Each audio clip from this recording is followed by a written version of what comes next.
Morning all இன்றைக்கான சோமவார Siva message. Siva இப்போ நம்ம எல்லோருக்குமே என்ன மெசேஜ் கொடுக்குறாருன்னு பார்க்கலாம். சிவனுக்கு தெரியும் நம்ம இந்த நேரத்தில் நம்மளுக்கு என்ன தரணும் என்ன தரக்கூடாதுன்ட்டு. ஸோ இந்த வாரம் அவர் நம்மளுக்கு கொடுக்கக்கூடிய மெசேஜ் என்னென்னா, ஃபேமிலியோடு வந்திருக்காரு.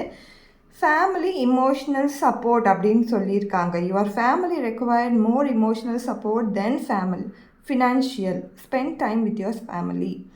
ஸோ நம்மளுக்காக நம்ம ஃபேமிலி இருக்குது அப்படின்ற ஒரு எண்ணம் நம்மளுக்குள்ளே இருந்துகிட்டே தான் இருக்கும். நம்ம என்ன நினைக்கிறோன்னா, அவங்க தேவைக்காக நம்ம ஓடிட்டே இருக்கிறோம், அவங்களுடைய தேவைகளை பூர்த்தி பண்ணுறதுக்கு பணம் வேணும் அப்படின்னு நினச்சிட்டே ஓடுறோம், வேலை செய்கிறோம், சம்பாதிக்கிறோம், எல்லாம் பண்ணுறோம். ஆனால் ஃபினான்ஷியல் சப்போர்ட்டை விட இப்போ இந்த தருணத்தில் நம்மளை பெற்றவர்களாக இருக்கட்டும், நம்மளை திருமணம் பண்ணவங்களாக இருக்கட்டும், குழந்தைகளாக இருக்கட்டும், யாராக வேணாலும் இருந்தாலும் நம்மளுடைய ஃபேமிலிக்கு இப்போது இமோஷ்னல் சப்போர்ட் தான் தேவைப்படுது. ஸோ நீங்கள் உங்கள் ஃபேமிலியோட டைம் ஸ்பெண்ட் பண்ணுங்கள்.